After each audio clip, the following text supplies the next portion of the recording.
All right, guys. So for this episode of Improvement, we have a special guest on today.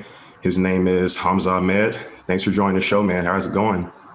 Kamani, I'm very grateful to be invited into this. I'm doing very well. How are you? I'm doing well. Good to hear, man. And I'm glad that you could, come share this opportunity with us to help young men. And so I guess tell the audience about yourself. What would you want them to know about you?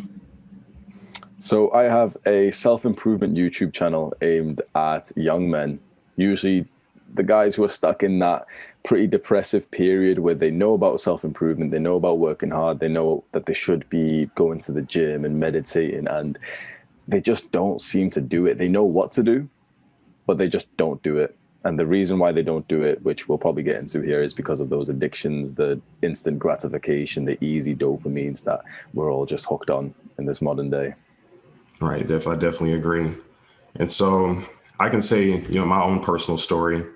There were different catalysts that went along in my life that resulted in me eventually getting into personal development myself, and then others that eventually led to me starting to craft content. If you don't mind sharing, what would you say got you into personal development? What made you start, I guess, your journey to be a better man? Trying to get women. 17 years old, horny as fuck. I saw the videos of the guys with the six packs and they were taking their shirts off and they were getting all the girls. And so, at least for me, my self-improvement started with just lifting weights, just wanting to look good to try and impress some girls. And it stayed like that for a couple of years. And so hopefully with some of the things that I teach online, I try and speed that time up for the guys because it wasn't very efficient. And I know that that's something you've discussed as well. Yeah, I mean, it's definitely understandable. Honestly, I say it's probably the reason why the majority of guys get into it. That's really probably the biggest incentive, at least starting off whenever, guys don't get really deep into it. Because I know when I first started, that was definitely one of the main things driving in the back of my head. And I would say that once I really started to learn more about myself and see, how it could really upgrade your quality of life, just overall doing these different things to develop yourself. That was when I kind of started to have that shift. But at least when I first started, that was definitely a big part of it. And so what type of content would you say that you listened to when you first got into personal development? At first, it was entirely in the fitness niche. It was learning all the basic stuff about the workouts and the macros. And then I dove a little bit deeper into the aesthetics, where it wasn't just now about the fitness. It was more about building the most aesthetic, the most attractive body possible. And of course, that was to attract women. And it was honestly a very, very beautiful physique, beautiful pursuit, because now after about 6 years, I've built my dream physique. And yeah, I started it for women, but now I do it for myself. And I'm so, so glad that younger Hamza put in that work for me. And bro, judging by you, you look like you're in fantastic shape too. Something like that. Goal? I get by, I guess. I do a little bit here and there. Humble. Yeah, but you said 6 years, man. That's dedication. That most people definitely can't say something like that. I can say in my own personal experience, I didn't really start lifting until quarantine happened, actually. So I just graduated from school this past May in 2020. And so from there on, whenever I moved out for my job, I live in Houston currently, I started lifting from there. And so that was the first time I really gotten serious about it, doing the macro counting and all that. And so I got some good results, but there are some pros and cons, being kind of new to it. There's different things that I didn't pay attention to that I probably should have. But I mean, right now I'm satisfied with my physique. And, some of it could be genetics too, because, my dad is kind of the same way, or at least when he was my age.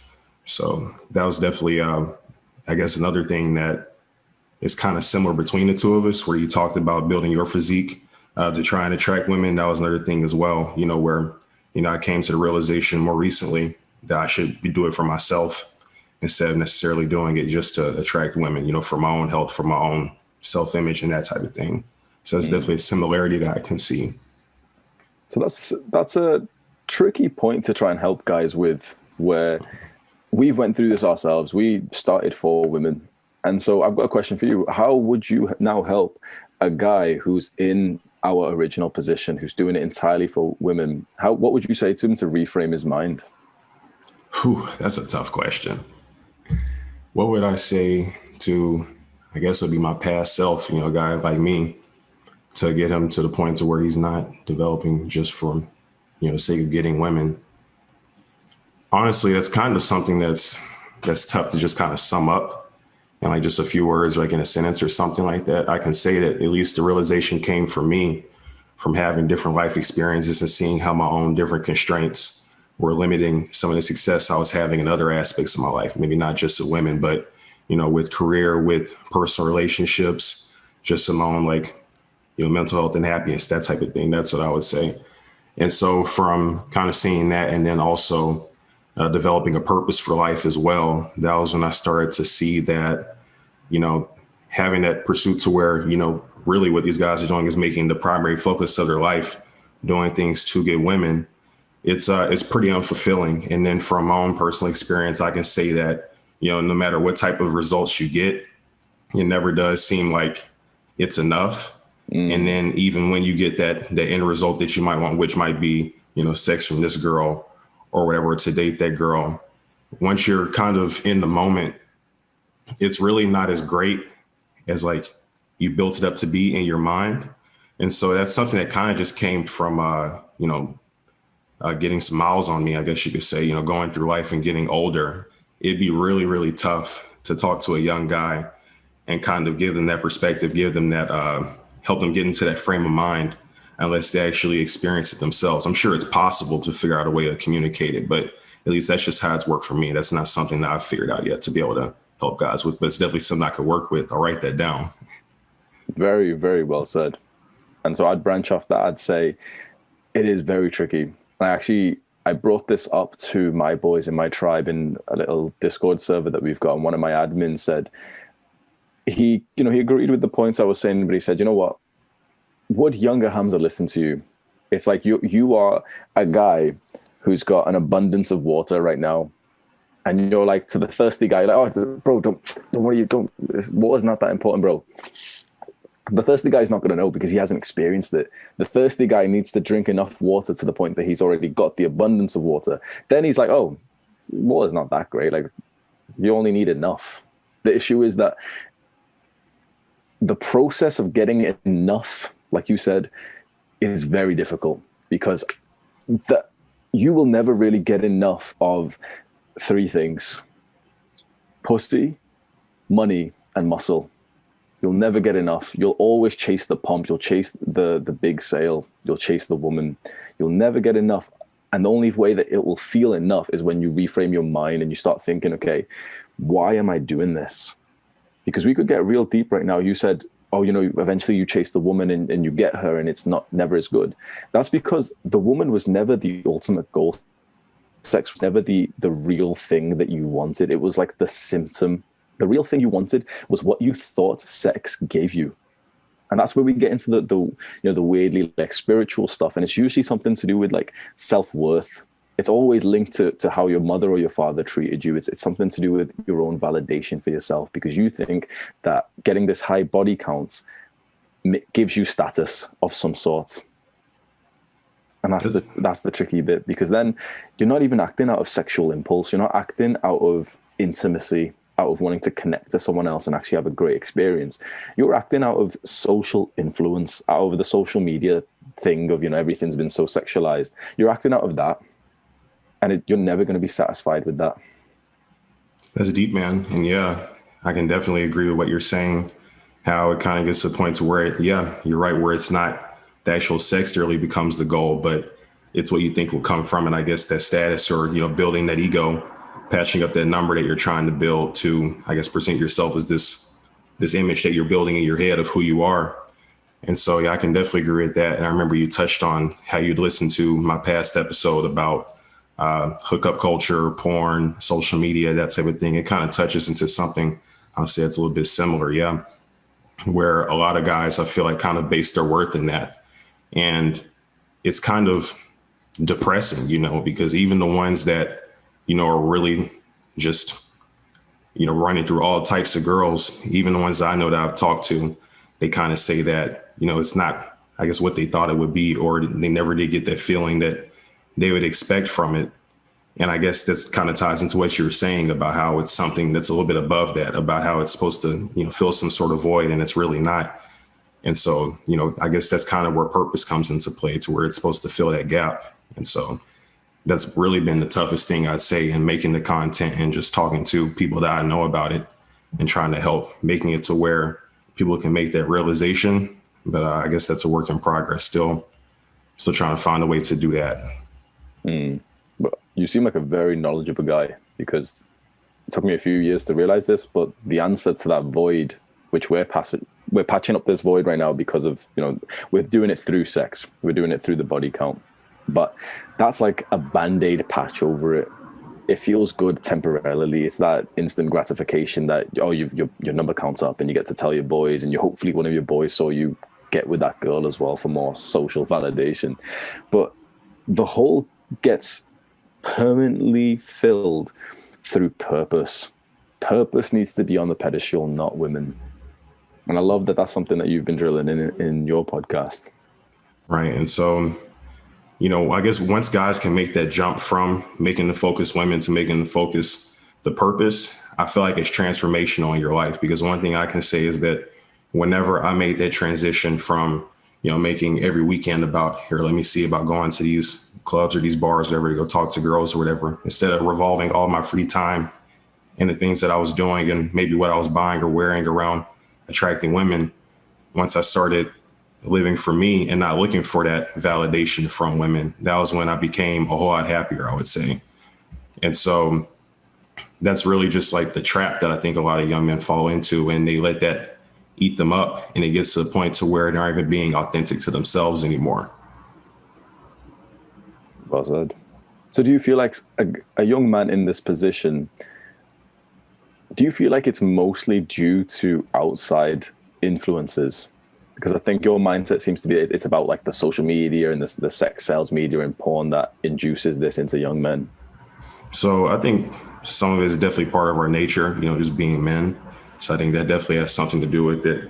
But the part that I would say where, the external, the social media culture, all that kind of contributes, is that it sort of magnifies it. It makes it to the point to where it's not just, the natural, I guess, visceral feeling that's within you already, but it's kind of magnified to where they, give this extra sort of intensity to it, to where guys go from just having, their regular sexual urges to where guys feel like they're pressured to where if they don't have sex with this many girls that are doing all these different types of things, then let's say maybe they're not a real man, or maybe they're, to backtrack, they're building their self-worth on that. And the social media aspect of it and everything is making things seem to where there's a whole lot more pressure on them, and that they have to fit some sort of mold, I guess, if that makes sense. Sorry, that wasn't worded as eloquently as I wanted to, but hopefully that made sense. I agree. I'd say up until just about a month ago, I was completely the opposite. I was the internal. I was saying, no, it's because we're men. We've got testosterone. This is what we're supposed to do. And I see guys saying this, and I'm almost a little bit like maybe offensive, but I think, you know what? You don't have enough testosterone for that. You are a modern day man. You've got 50% of the testosterone that your great grandfather has, and you're spilling your testosterone to the girls on Pornhub and on Instagram. You're not doing this out of testosterone. You're doing this out of being somewhat of like being manipulated by modern society, because you're seeing it sell on Instagram. You're seeing it advertised on every single movie, every single action movie. You're seeing it on TV, every single platform that we watch on a screen. Sex is advertised to you. It's the number one thing that we buy, because every product we buy, almost every product we buy, leads or is supposed to lead to sex. And so it's more that we've just been manipulated by this modern world, and it's the culture that we're in. I don't think it's the biological arguments anymore. Now, perhaps a few hundred years ago it would have been, because there wasn't much of that culture. In fact, there was like an anti-culture to the casual hookup. It was actually like a bad thing. It was something that was actively punished. Now it's something that's actively promoted. And so we want that promotion. We want that social reinforcement and that validation.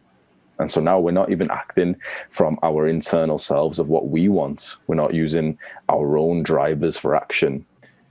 We just want to get the Instagram likes. And now we've got a generation of people who feel unfulfilled and unsatisfied with life. Yeah.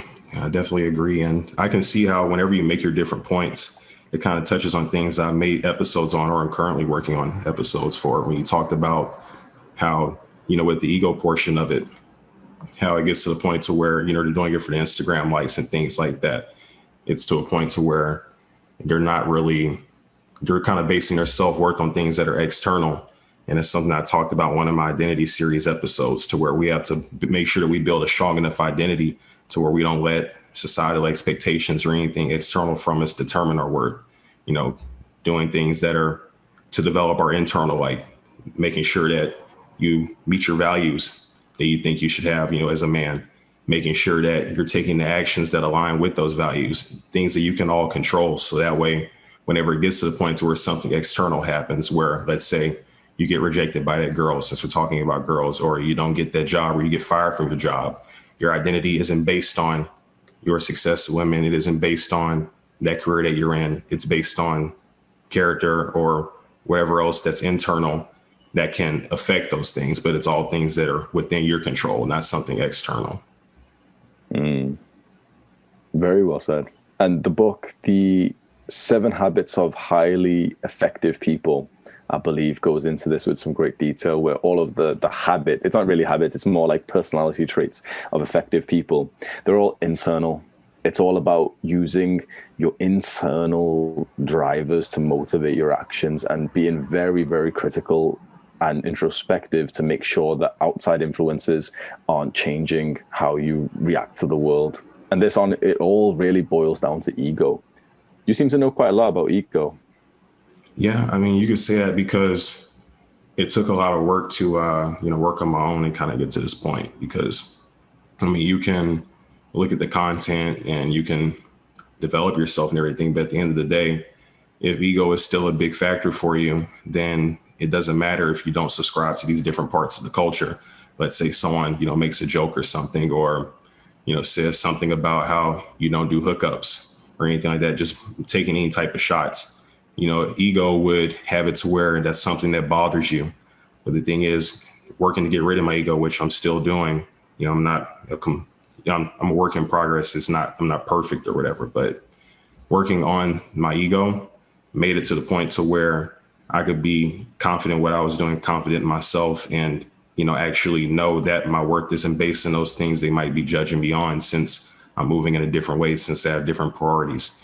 And that was honestly one of the biggest things that helped me to be able to make a jump in my personal development, finding ways to kind of suppress that ego. Because the thing about ego is that it makes it to where it clouds your true image of who you are.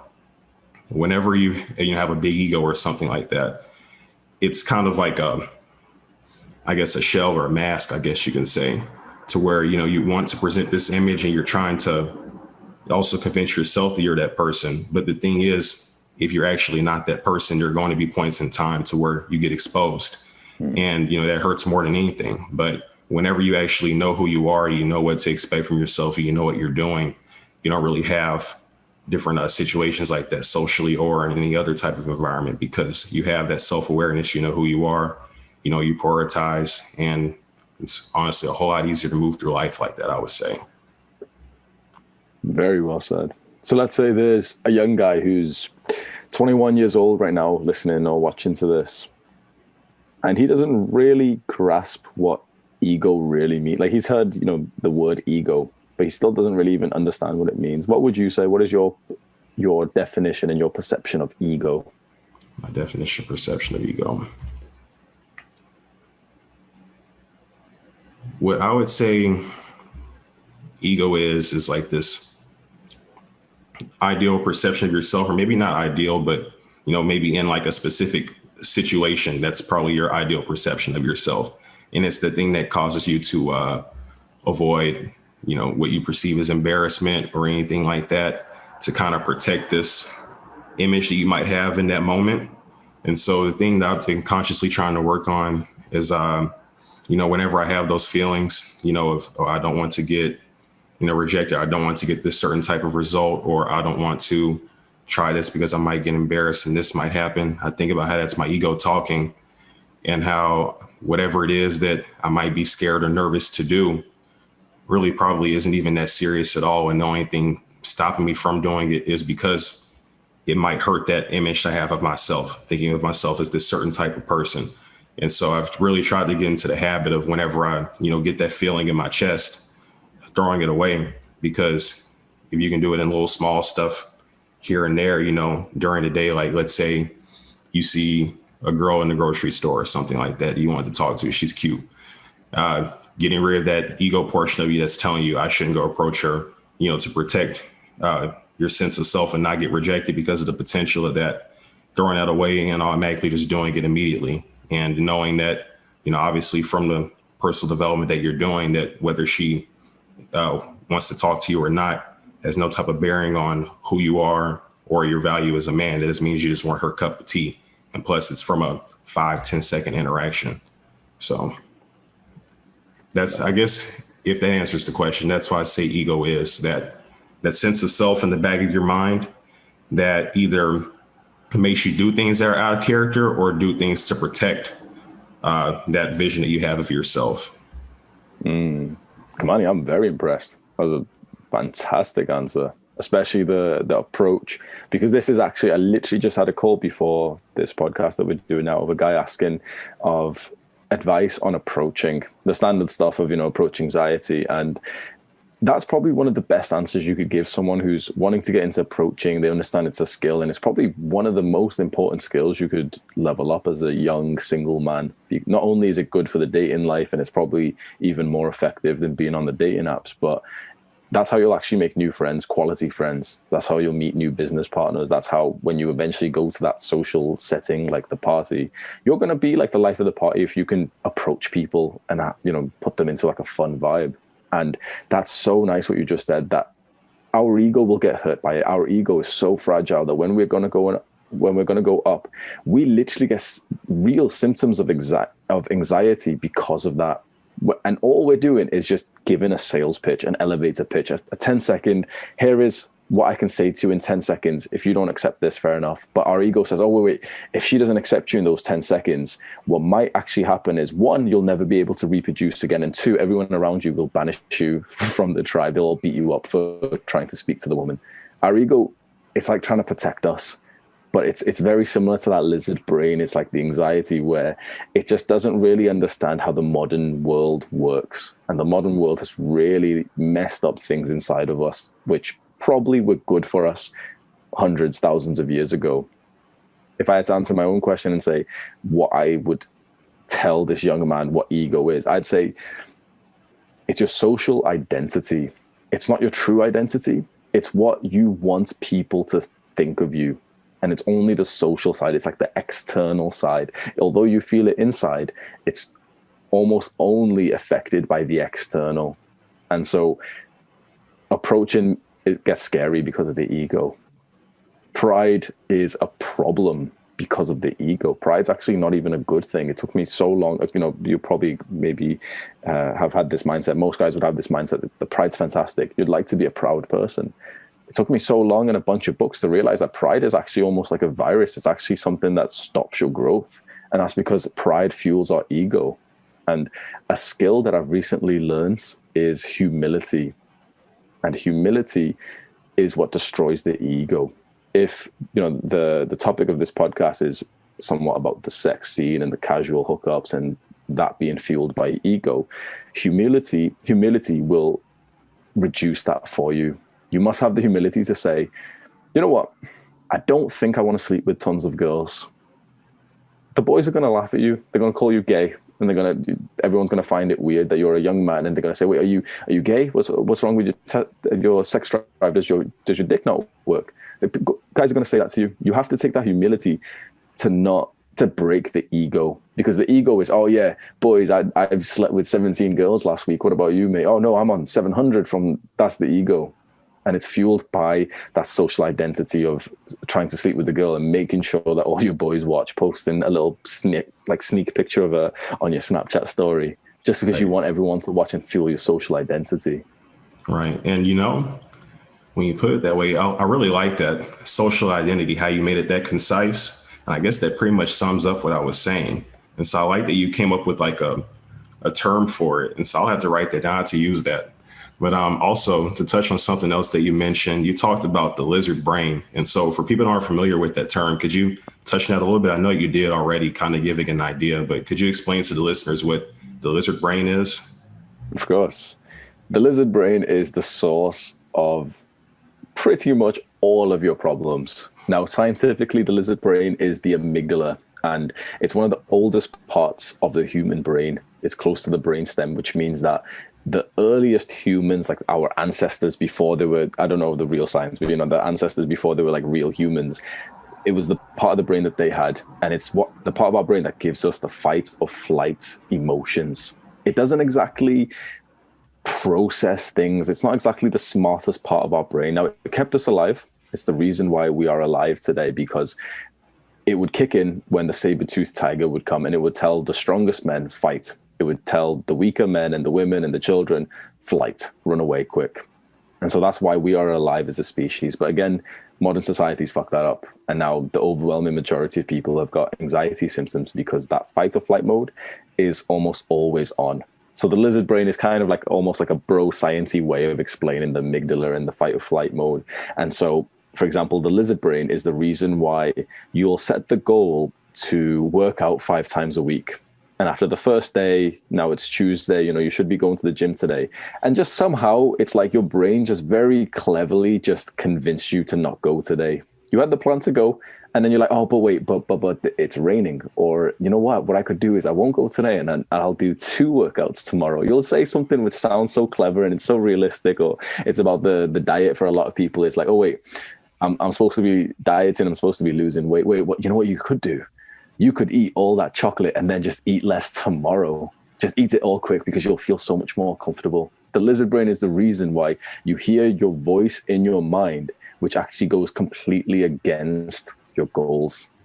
And we won't go into with probably too much detail, but quickly, if you're listening to this, you're interested in this, the way to reduce the lizard brain's effect is through meditation.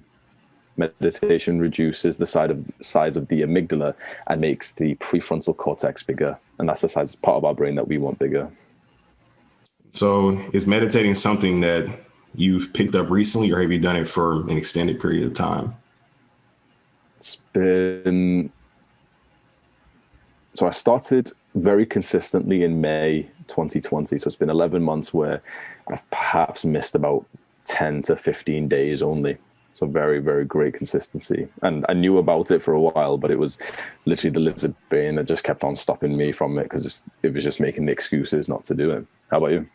Yeah, so I can say that I've dabbled in it on and off for the past few years, but I didn't actually start taking it really seriously until quarantine, actually.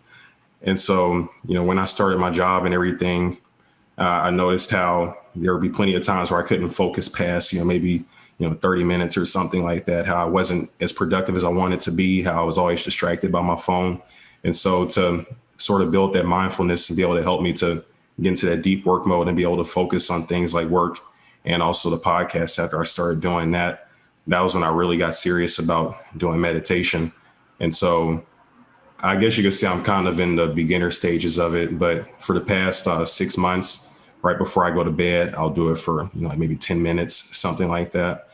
And so I've missed, over the past 6 months, maybe about probably 15, 20 days. And so definitely not as consistent, as you've been, since you've been doing it for longer, but it's definitely, at least giving me some sort of benefits. And so I definitely want to boost that up and maybe get to the point to where I'm doing it in the mornings for maybe like a 20, 30 minute session, something like that. So I can definitely maximize the results I'm getting from it.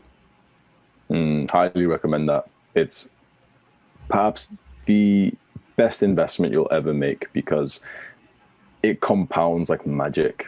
Everyone's investing into stocks and shares and all of the normal stuff. Well, invest a bit of your time in meditation, meditate, or at least aim to meditate every single day for the rest of your life. And the trajectory of your 2 paths will change so much. And it links literally not just with what we're talking about in terms of the hookups and the ego, but it sounds a little bit insensitive, but honestly, any problem you have, meditating will actually help you. No matter what problem it is, no matter how unique you think you are, increased mindfulness. Mindfulness is what we gain through meditation. Increased mindfulness will actually help you with that problem. Yeah, I mean, I definitely agree. And so I guess to hop into a different topic. So I was curious about this. What got you interested in starting a YouTube channel and making content for young men? So YouTube in itself was always the go-to career / business for me. I made a Minecraft gaming channel when I was like 13 years old. That was my stuff. I was dropping kids on Minecraft. I was uploading the videos in like all caps, clickbaits and stuff. And I love the process of it. I love the creative outlets, and I love like the mechanics and everything about it. It's always been for me. And since I was about 13, I knew I was going to do YouTube, but just never really started. Didn't really know what to do it on. I was going to do it onto fitness videos, and the lizard brain just kept on convincing me that I wasn't ready, that I wasn't good enough, that I needed to build the most ideal physique first. And so I put it off and off and off and off. So eventually I just started posting the videos, and I was just throwing like spaghetti on the wall, just seeing what stuck. And so a lot of it was just random videos at first. And I started to really, really pick up on the videos I'd make, which was somewhat about self-improvement and dopamine detoxing, getting away from normal life, trying to be extraordinary. And a lot of those guys were coming over. They were saying, "Oh, thank you. This video has really helped me."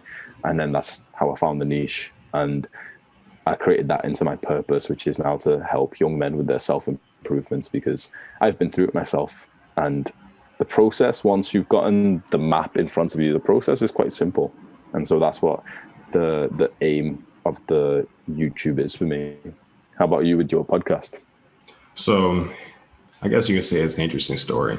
So the concept of improvement, or at least I would say the name anyway, I started doing content, I would say my junior year of college, during that second semester. So this was like early 2019, something like that.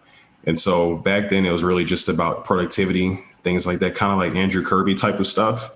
And so the sad thing about it is that I only did maybe like 2 or 3 videos, and then midterms and everything came up, and then I eventually just never got back into it.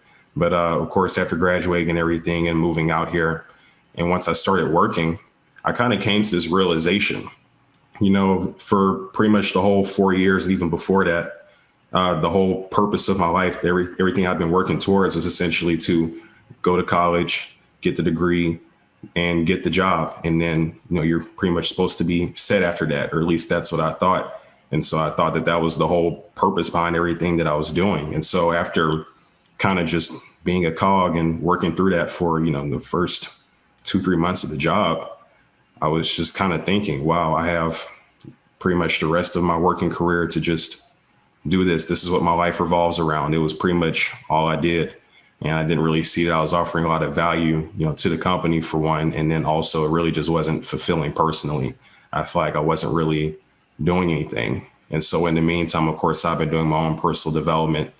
And I figured that due to the fact that it was something that I was extremely interested in and like to watch videos about, study, and even journal about myself, I figured, why not share what I know with others in my free time? It's something of value that I can do and I can use as like a creative outlet, make it into a hobby, and, potentially maybe get some income from it as well, seeing where that goes. But that was really what got me into podcasting. And then the reason why I chose to move forward with podcasting now instead of doing the YouTube like I did initially was really honestly maybe part of the lizard brain too, wanting to take the easiest route. But I figured that just doing the audio, I could be a whole lot more consistent with that.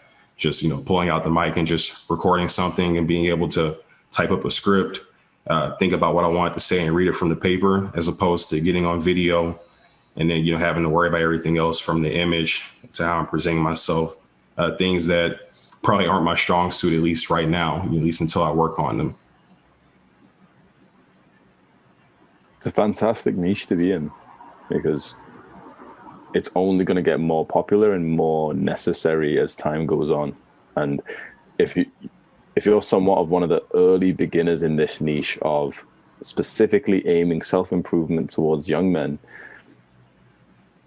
as long as you don't quit, as long as you keep up some kind of consistency, I can expect your growth to just go massive, because what you're doing is well and truly needed. Yeah, I appreciate that, and I agree with your content as well. I know you've been doing it for at least about a year from what I've seen, and I see you've gotten some pretty solid growth on your channel, and so that's definitely the goal. Hopefully, well, at least I know that due to the fact that it's something I really like to do, I know that the consistency shouldn't be a problem. It's just a matter of being dynamic enough to be able to tap into those people that are looking for this type of content, finding ways to reach them, and be interesting and be a little bit, I guess, outside the box, you can say, from maybe other guys that are doing the same thing. And so I guess another question I would have is, what would you say it is about your content, or I guess the way that you move about creating your content, that makes you unique from other guys that are doing maybe personal development type of stuff? What would you say is the draw to yours, that to where your listeners listen to Hamza? A lot of the guys come and they say authenticity. They say that it was different from the other YouTubers they watch, because instead of wasting time, instead of building up a great pitch of how to fix your life in 24 hours, and then I'm like, okay, you watch the entire video. I'm not going to tell you what fixes your life in 24 hours, but if you buy my course, I will tell you. I've never really done that before. Like I did coaching for a while, and I would reserve talking about coaching to literally the last part of the video. And so it didn't ever feel like, hopefully, that I was ever trying to sell the guys anything. And every single script that I've wrote, at the top of the script, I copy and paste the same sentence, which is to write it for younger Hamza, not the audience. And so I don't speak to the audience. I try my best not to. I try my best to never say things like, hey guys, or boys, or anything. I aim it at you. Like I say you, I make it about you. I pretend that younger Hamza is looking at me right now, and I say, this is what you do. And I explain it in a way that I hope that he would listen to it. And I found that most YouTubers won't do that, because it doesn't exactly work so well with the algorithm and the format and the structure of the video. It's like a very nice structure that the big YouTubers all use. After you've learned it, it's kind of like you don't ever want to watch big YouTubers again, because it's always big hook, some kind of call to action to stay till the end, huge storyline, drops in the story, eventually here's some of the value that you came for, and then here's the thing that you can buy to actually get what you came for. What I did instead was, instead of all this, start with the value. I try that as soon as the video starts, whatever the title was, I try and answer it straight away. I don't start with, oh, hey guys, thank you for coming to the channel, and make sure you like, comment, and subscribe, and check out my thing. It's whatever I wrote the title is. Literally the first few words that I say answers the title, because I'm speaking to younger Hamza, because I've been in this position of being in that self-improvement struggle, of that depression period where you're literally looking for the answers of your problems on YouTube. I've experienced what life is like for these guys who need the help the most. And I've experienced that exact vibe where not only do you hate your life, but you're searching for the answer. And none of these guys on YouTube are giving it to you. Every single one of them promises you something big. And so you've opened 10 tabs at once, and you're flicking through the videos, just trying to find someone to say the exact thing. And it's like you step away from YouTube, another day, 6 hours has gone by, you haven't done any of your goals, because you were just baited back into that YouTube dark hole. Because I've experienced that, I kind of know what that type of person is looking for, and what their specific internet habits are like. And that's how I try and aim my videos, that this person who desperately needs help, the moment they click on the video, the answer's there. And it seems to work pretty well. And I definitely see value in that, because definitely from my experience with big YouTube channels, seeing how you have to wait until maybe the first 5 minutes of the video until you actually get the answer. That's definitely something that I hate too. And so I'm sure that your listeners definitely appreciate that, man. And, to think about it, looking at your subscribers and everything, you have 2,400 young guys, that you gained in the past year, that come to you specifically looking for advice, looking for your input, and that really see value in the stuff that you're offering. So that's definitely a great thing. That's probably a good feeling. And, it's definitely something that I can aspire to get to as well, eventually get into numbers like that and more in the future. And I'm sure as, you keep on pursuing this and you keep on developing yourself and coming up with more content, the number will just grow and grow. Absolutely. Same for you. I've done quite a lot of research in the field of influence and leadership, and a lot of that ties into what you're doing. So some advice for you and any listener who is potentially considering doing what we do, which is, you know, some kind of content related to self-improvement, you being the leader to lead these guys to the path of self-improvement, to lead them to self-actualization. If you want to be the leader, if you want to help people, most importantly, you have to be setting the example. Imagine the fat personal trainer. Why would anyone book with him? No Right. point. Every single personal trainer is jacked. Every single personal trainer looks like the ideal physique for their clients, because we can only trust what we see. And so once you've started this, you might have experienced this yourself. Your self-improvement actually becomes so much more fun, because it's not just self-improvement anymore. Now it's him-improvement. It's like it's like your brand now. You're not just doing it for yourself. You're now doing it for every single person who's currently listening to you and every single person who would listen to you, because it's not just your benefit. Now you actually want to struggle a little bit. You want to have those negative thoughts and those limiting beliefs, because then that's what fuels your content to help other guys. Right. I can definitely relate to that, you know, because there have been plenty of times where I guess you could say that lizard brain kicked in during the week whenever I had to work on scripts, and I might not have felt like it, or I was tired. But one of the things I would think about is, you know, the feedback that I've gotten from some of the guys, just, you know, the few that listen right now, about how they really appreciate the content and the value that they saw in it, and how some of the stuff was, you know, different things that they never even considered.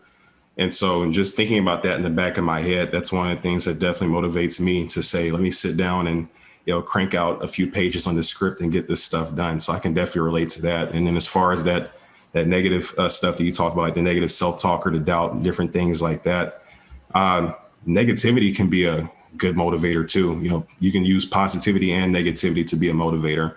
And, you know, I can say that, you know, from experience, that probably was the strongest motivator for me, you know, initially with personal development, and then also with my own success in a lot of different avenues. But now it's kind of gotten to the point where I'm having more of those positives. And that's one thing I definitely appreciate about getting this experience, to be able to create this content for young men. It made it to where I wasn't just all on one side and focused on the negativity, because I could feel that in my energy and how it was making me feel about myself whenever I might not have hit my goals. But whenever you let positivity fuel you as well, it's just a lot more fulfilling whenever you're going through the journey, and also when you hit those goals at the end. You know, something that you're doing, and any young man who's listening to this or who's watching this, if you're creating content specifically for other young men for their self-improvements, you're fighting an uphill battle. What we talked about at the start of this podcast, we are in like this digital age of sex sells media that has corrupted young men, and what you consume is what you become. And you, Kamani, and any guy who's doing something like this, you have become like that speck of light, that little star in the dark sky, where you are now a piece of content online that young men can find. And hopefully you have become an influence for them, instead of them just being influenced by the Instagram models that they're just swiping on, and OnlyFans and Pornhub and all the bad shit. You've become an influence for them. That's powerful.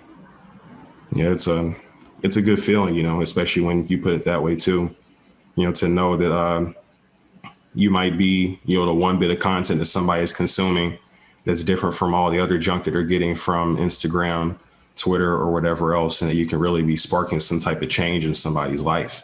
You know, and so that's definitely one of the main drivers behind me trying to make sure that my content is as good as possible, and also making sure that I'm working on my own personal development so I can offer more value in the end. Because, you know, along with helping, you know, young men develop their character identity and mindset, I have to develop my own as well to be able to teach it in the first place. And so that's a challenge in itself, but it's something I'm definitely working on, and it just gives me more motivation, because it's not just for me anymore. It's for the greater good, for the best interests of those men that are listening. And so, yeah, I just have one more question, I guess, before we wrap up. And so I would say, if you had to pick one trait or one characteristic you think is most important for personal development and becoming the man that you want to be in life, what would you say that it is? Fantastic question.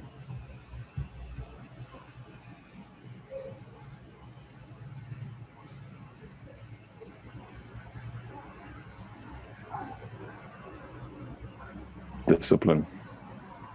Where you want to be in your life, it's most likely going to be tricky. If you're the type of person asking yourself this type of question, you clearly don't want the normal life that doesn't require discipline. And any kind of hard work is fueled by discipline. And I wish there was an easy way to induce discipline. I wish there was like a quick fix to discipline. But honestly, the unsexy truth of it is that it's a skill, and that it's a skill that takes you years to level up. Just the more you do the hard work when you don't feel like it, the higher your discipline goes up. And it took me a few years to realize this, but this is why, those motivation videos that you see on YouTube, which say like, oh, start with making your bed. Start with making your bed. This is why they all suggest that, because when you make your bed, when you do something like that, which you don't feel like, specifically you do it when you didn't feel like doing it. You heard the lizard brain in your mind saying, no, don't do it because you're just going to get into bed later, or no, eat the ice cream, or no, skip the workout. Discipline is the habit of disobeying the lizard brain, and all of your self-improvement comes from that. All right. Well, that pretty much wraps it up. What would you say to that question? Oh, what was my answer? I would say probably accountability. And that's probably just from my own personal experience. The reason why is because I know one of the things that was definitely limiting me at the beginning of my journey of personal development was blaming, different outside things for what was going on in my life. And, in a lot of those cases, it was true that they did have an effect on what was going on in my life. But one thing that I had to realize is that once you take accountability, even though you might not be responsible for what's happened already, you can take accountability for the results. I can't change, what parents or teachers or, my environment, maybe at the moment when I'm a kid. But what I can do is I can control how I react to it, what I make from it. And so I would say, at least for me, the thing that was most valuable, that one trait that I picked up that I feel like led to the change and all the rest, was taking that accountability, knowing that despite what anyone else did or what anyone else said, I still had the opportunity to be able to control how I reacted to it and how I let it manifest in my life. Fantastic. All right. Well, I guess that pretty much wraps it up now. I really appreciate you coming on the show. Hopefully we can do something like this again. I really like your channel. I'll make sure to keep watching your videos as well. And so do you have anything else that you'd like to say to the listeners before we sign off? Yeah, boys. So Kamani's podcast is very, very high quality. It's linked below in the description. So I highly suggest you scroll down and go give his content a listen. All right. Thanks. I appreciate it. I'll make sure to put your YouTube link and your podcast link in my description as well. Okay.